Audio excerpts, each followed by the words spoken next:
The 100-meter results are in. We just watched it at the National Stadium in Kingston, Jamaica. And we were looking at Remona, Tia, and Briana. So the results are in.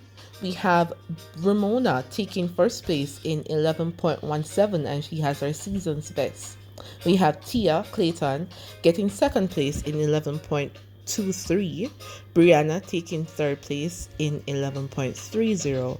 Then we have Jodian in fourth in 11.39. All right, let us know what you think about those results. Was it what you expected? Now for the men, we have the results, and Michael Campbell took it in first place in 10.08, and that's the season's best. We have the results up that so that you can see it. Let us know if these were what you were expecting.